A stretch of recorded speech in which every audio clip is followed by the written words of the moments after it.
আমার বাড়ি রংপুরে, তোহা জিন্নরাইন মাদ্রাসার পাশেই আমার বাসা।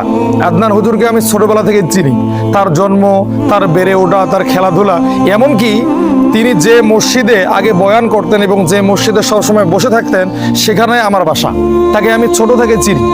তো তাকে আমরা এইভাবে মনে করি যে আমাদের ওই সময় আমাদের এলাকায় যতগুলো মানুষ ছিল বা যতগুলো যুবক ছেলে ছিল তার মধ্যে আবু তো আদনান হুজুরকে আমরা সবসময় উৎকৃষ্ট এবং সব থেকে ভালো একজন ছেলে মনে করতাম।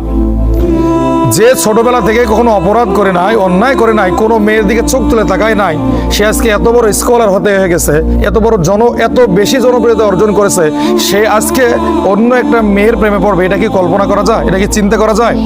তো আজকে তার স্ত্রী তার নামে যে মিথ্যা অপবাদ দিয়েছে, এটা নিঃসন্দেহে বলা যায় যে কোনো এজেন্ট তাকে কাজে লাগিয়েছে। হয়তোবা তার স্ত্রীকে টাকার প্রলোভন দেখিয়েছে, নয়তুবা তোহা জিন্নারাইন মাদ্রাসা যে আছে তার স্ত্রী এই মাদ্রাসাকে দখল করতে চাচ্ছে।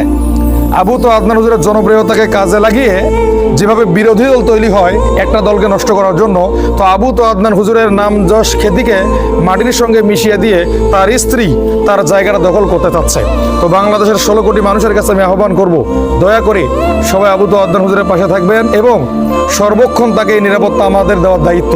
এবং আদনান হুজুরের চরিত্র সেটা আমার থেকে ভালো আপনারা জানেন না, যেহেতু তার সঙ্গে আমি বড় হয়েছি, একই গ্রামে আমাদের বাসা, একই থানায় বাসা এবং ছোটবেলা থেকে তাকে আমি চিনি। এই জন্য আমি বলি আদনান হুজুরের চরিত্র নিয়ে যা কথা বলবে এটা মোটেও ঠিক কথা কাজ করতেছে না। আদনান হুজুর যথেষ্ট ভদ্র, ছোটবেলা থেকে চরিত্রবান এবং সে বাংলাদেশের 18 কোটি মানুষের চোখের মণি। তো আমরা ইনশাল্লাহ সবসময় তার পাশে আছি, তার পাশে থাকবো। বাংলাদেশের কোনো পরাশক্তি তার বিরুদ্ধে গেলে আমরা নিজেদের জীবনের শেষ রক্ত দিয়ে হলেও তার পাশে থাকবো ইনশাআল্লাহ।